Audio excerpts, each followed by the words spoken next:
अस्सलामुअलैकुम and welcome to stylish food with Ramzan Qureshi. जी कैसे हैं मेरे प्यारे व्यूवर्स। सबसे पहले मैं आपका शुक्रिया अदा करता हूं for supporting me and encouraging मी।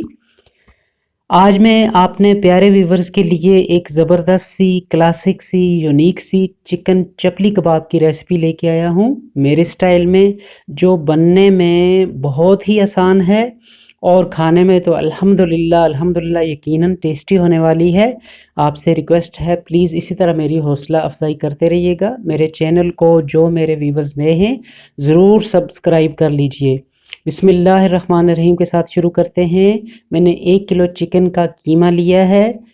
इसमें चर्बी वगैरह मैंने कुछ नहीं शामिल की। 4 खाने के चमचे भुना कुटा हुआ धनिया, 2 खाने के चमचे भुना कुटा हुआ ज़ीरा डाला है, 2 खाने के चमचे कुटी हुई लाल मिर्च, 2 प्याज मैंने कुचल कर इसका पानी निकाल दिया था डाले हैं, 3 खाने के चमचे हरी मिर्च डाली है कुटी हुई, 2 खाने के चमचे फ्राई अनियन डाला है, 1 खाने का चमचा खुश्क अनारदाना इसमें शामिल किया है।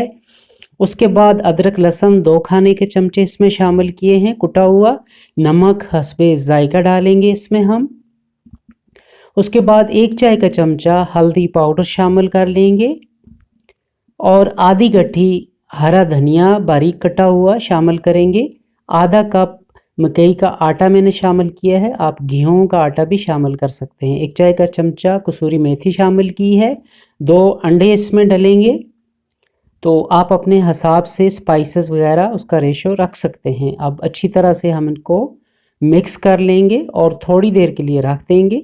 एक बड़ा सा पैन लेंगे तो उसमें हम चपली कबाब जो है वो बिल्कुल धीमी आंच पे हम इनको दोनों साइड से फ्राई करना है ताकि ये अच्छे से पक भी जाएं और क्रिस्पी और ब्राउन भी हो जाएं।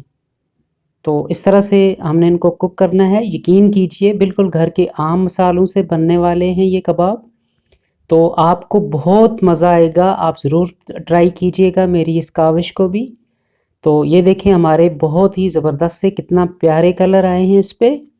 तो इसी तरह से हम पूरा बैचेस इसमें निकाल लेंगे। तो लीजिए बहुत यमी डिलीशियस क्लासिक किस्म के होममेड चिकन चपली कबाब तैयार हो चुके हैं।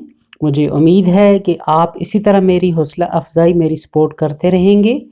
तो मेरी अल्लाह ताला से हमेशा दुआ है कि अल्लाह आपको हमेशा अपनी हिफ्ज़ व अमान में रखे, खैर व आफ़ियत से रखे।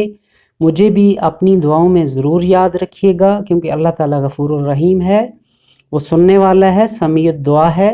तो इजाज़त चाहता हूँ। अस्सलामु अलैकुम व रहमतुल्लाहि व बरकातहू।